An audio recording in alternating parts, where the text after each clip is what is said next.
Calcium சத்து அதிகமாக உள்ள ராகி இடியாப்பம் தேங்காய் பால் ரெசிபி எப்படி செய்கிறதுன்னு பார்க்கலாமா? 1 கப்பு ராகி மாவு எடுத்திருக்கேன். கொஞ்சம் உப்பு, 2 ஸ்பூன் நெய் விட்டு நல்லா கொதிக்கிற தண்ணியை கொஞ்சம் கொஞ்சமாக ஊற்றி ஸ்பூன் வச்சு நல்லா மிக்ஸ் பண்ணிக்கோங்க. கை பொறுக்கிறவளவு சூடாக ஆறினதும் நல்லா பிசைஞ்சு எடுத்துக்கோங்க.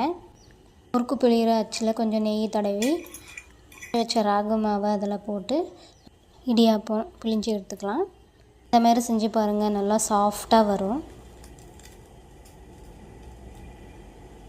10-15 நிமிஷம் நல்லா வேக வச்சு எடுத்துக்கோங்க.